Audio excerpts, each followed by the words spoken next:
नमस्कार। आज है 23 मई 2025। चलो देखते हैं महत्वपूर्ण करंट अफेयर। सभी प्रश्न महत्वपूर्ण रहेंगे।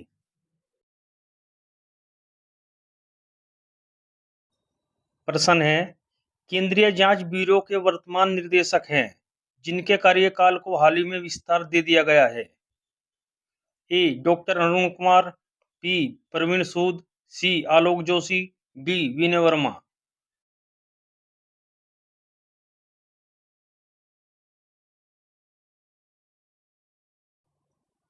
सही आंसर है इसका बी प्रवीण सूद।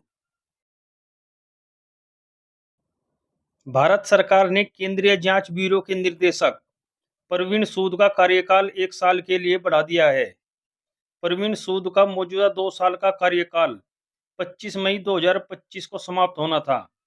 प्रधानमंत्री नरेंद्र मोदी की अध्यक्षता में 7 मई को हुई कैबिनेट की नियुक्त समिति की बैठक में प्रवीण सूद के कार्यकाल के विस्तार को मंजूरी दी गई। नेक्स्ट क्वेश्चन, हाल ही में समाचारों में रहा प्रोजेक्ट कुइपर किससे संबंधित है? ए चंद्रमा पर अनुसंधान, बी उपग्रह का प्रक्षेपण, सी सीमाओं की निगरानी, डी ऑर्गेनिक कृषि।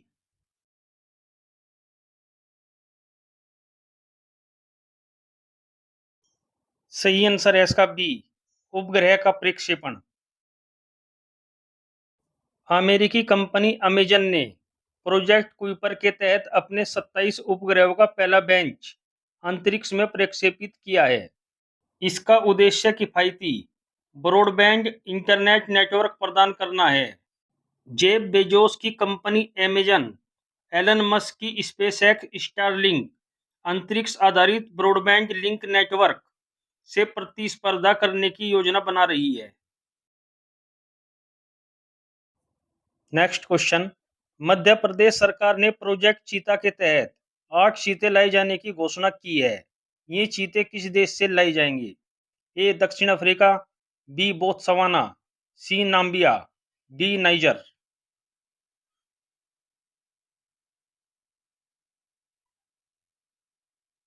सही आंसर है इसका बी बोत्सवाना। नेक्स्ट क्वेश्चन, मई 2025 में भारत का पहला पूर्ण साक्षर राज्य मिजोरम बना है। इसकी साक्षर दर कितने प्रतिशत है? ए 95.3, बी 98.2, सी 91.3, डी 96.7।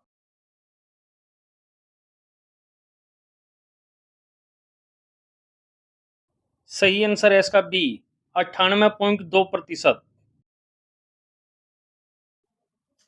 मिजोरम देश का पहला पूर्ण साक्षर राज्य बन गया है।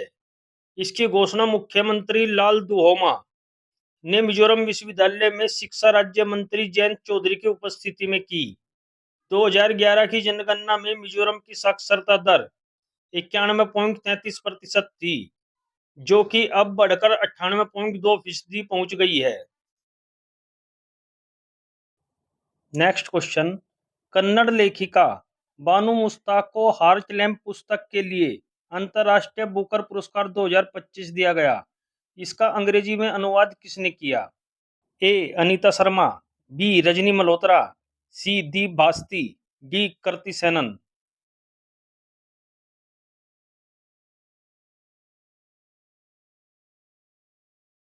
सही आंसर है इसका सी दीप भास्ती। कन्नड़ लेखिका बानू मुश्ताक ने हार्ट लैम्प के लिए 2025 का अंतर्राष्ट्रीय बुकर पुरस्कार जीता है, जो यह सम्मान पाने वाली दूसरी भारतीय लेखिका हैं। इस पुस्तक का अंग्रेजी में अनुवाद दीप भास्ती ने किया है। हार्ट लैम्प 12 लघु कहानियों का संग्रह है, जो दक्षिण भारत के मुस्लिम समाज में महिलाओं के जीवन को दर्शाता है।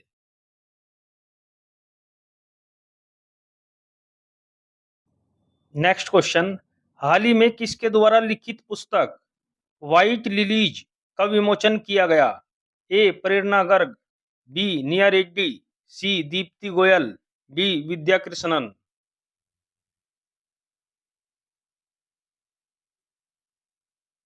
सही आंसर है इसका डी विद्या कृष्णन।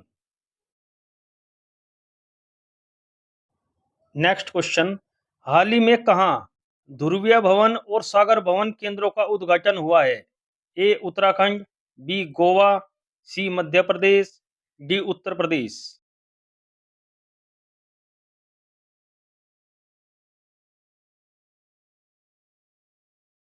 सही आंसर है इसका बी, गोवा। केंद्रीय विज्ञान एवं प्रौद्योगिकी पृथ्वी विज्ञान राज्य मंत्री जितेंद्र सिंह ने मंगलवार को गोवा के राष्ट्रीय ध्रुवीय एवं महासागर अनुसंधान केंद्र में सागर भवन और पोलर भवन का उद्घाटन किया, जो भारत में अपनी तरह के दो प्रथम केंद्र हैं तथा दुनिया में भी ऐसे कुछ केंद्र ही हैं। नेक्स्ट क्वेश्चन, हाल ही में 24वीं हिंद महासागर रिम एसोसिएशन की मंत्री परिषद की बैठक कहां आयोजित की गई है? A Bharat, B Sri Lanka, C Indonesia, D Vietnam.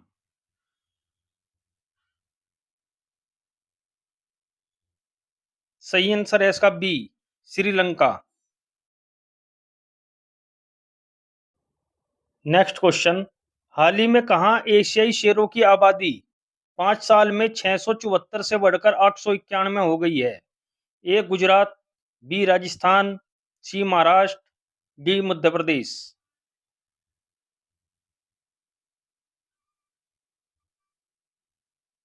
सही आंसर है इसका ए, गुजरात। गुजरात के मुख्यमंत्री भूपेंद्र पटेल ने संवाददाताओं से कहा, एशियाई शेरों की आबादी जो 1995 में 304 थी, पिछले 3 दशकों में लगातार बढ़ रही है। 2020 में यह 674 थी, जो अब बढ़कर 891 हो गई है। मुख्यमंत्री ने बताया कि डायरेक्ट बीट वेरिफिकेशन से शेरों की गणना की जाती है। प्रधानमंत्री मोदी ने प्रोजेक्ट लायन की घोषणा की थी, जो शेरों के संरक्षण के लिए महत्वपूर्ण कदम है। नेक्स्ट क्वेश्चन, हाल ही में अंतर्राष्ट्रीय जैव विविधता दिवस कब मनाया गया है? ए 23 मई, बी 21 मई, सी 20 मई, डी 22 मई।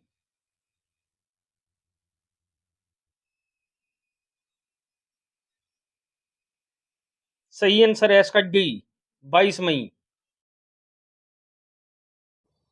नेक्स्ट क्वेश्चन, हाल ही में आई रिपोर्ट के अनुसार 2025 में सबसे अधिक तेल और गैस भंडार वाला देश कौन सा है?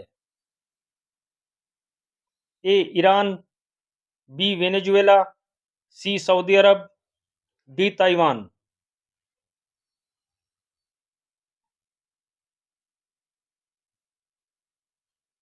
सही आंसर है इसका बी, वेनेजुएला। 2025 में तेल और गैस भंडार के आधार पर शीर्ष 4 देश हैं। पहले स्थान पर वेनेजुएला, दूसरे स्थान पर सऊदी, तीसरे स्थान पर ईरान और चौथे स्थान पर रूस है।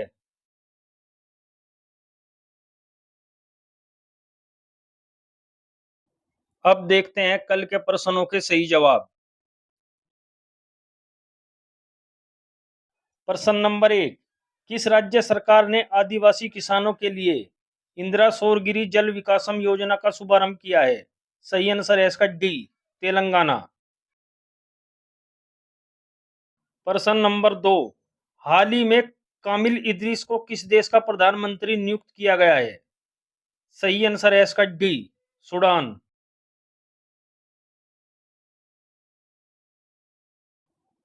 अब देखते हैं कल के लिए प्रश्न, आपको इनके उत्तर कमेंट बॉक्स में देने हैं।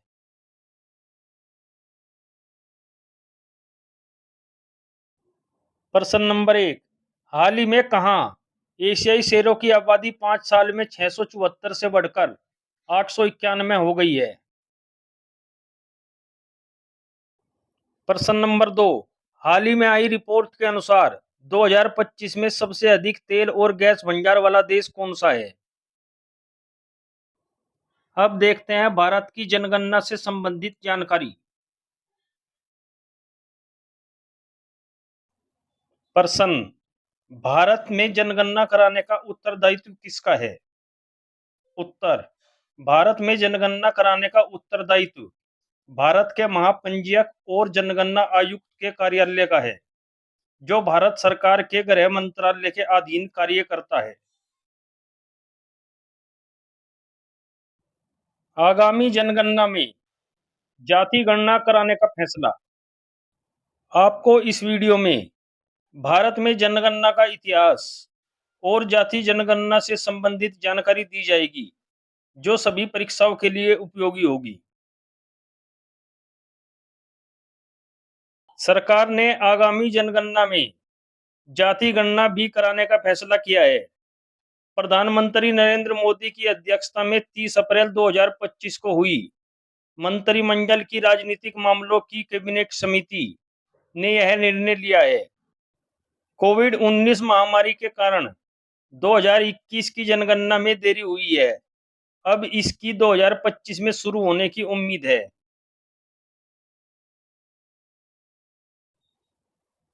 भारत में जनगणना का इतिहास।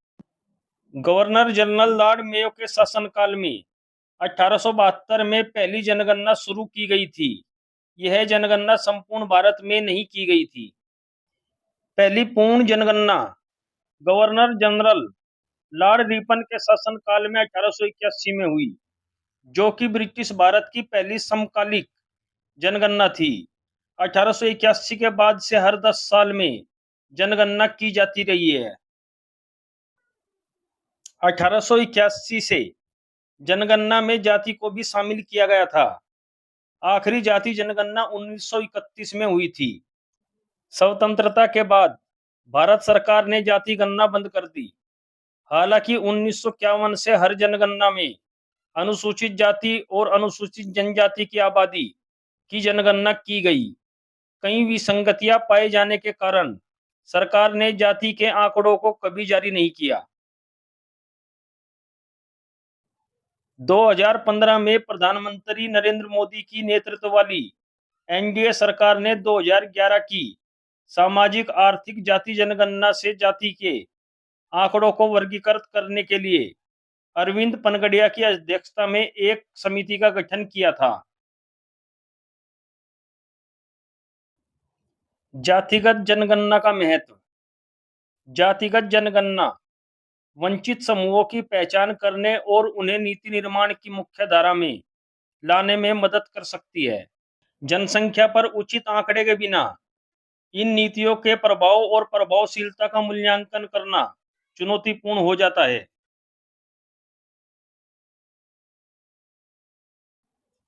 जातिगत जनगणना के नुकसान।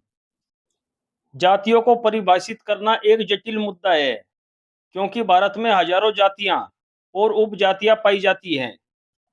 जातिगत जनगणना जाति व्यवस्था को सबल करेगी। इससे समाज में भ्रम, विवाद और विभाजन की वृद्धि की स्थिति बन सकती है।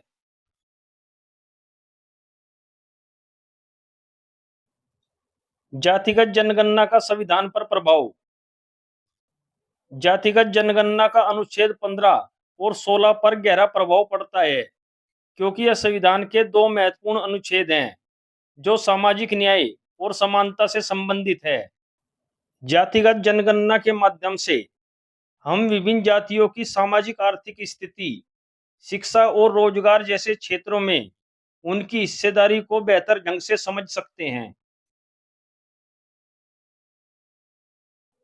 इस जानकारी का उपयोग हम सामाजिक न्याय और कल्याणकारी नीतियों को विकसित करने के लिए कर सकते हैं, जो जाति के आधार पर भेदभाव को कम करने में मदद कर सकती है।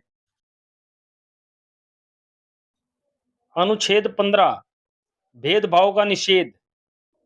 अनुच्छेद 15 जाति, धर्म, लिंग, नस्ल, जन्म स्थान या अन्य किसी भी आधार पर भेदभाव का निषेध करता है।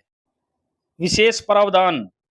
यह अनुच्छेद सामाजिक और शैक्षणिक रूप से पिछड़े वर्गों की उन्नति के लिए राज्य को विशेष प्रावधान करने की अनुमति देता है, जैसे कि शिक्षा और सार्वजनिक रोजगार में आरक्षण।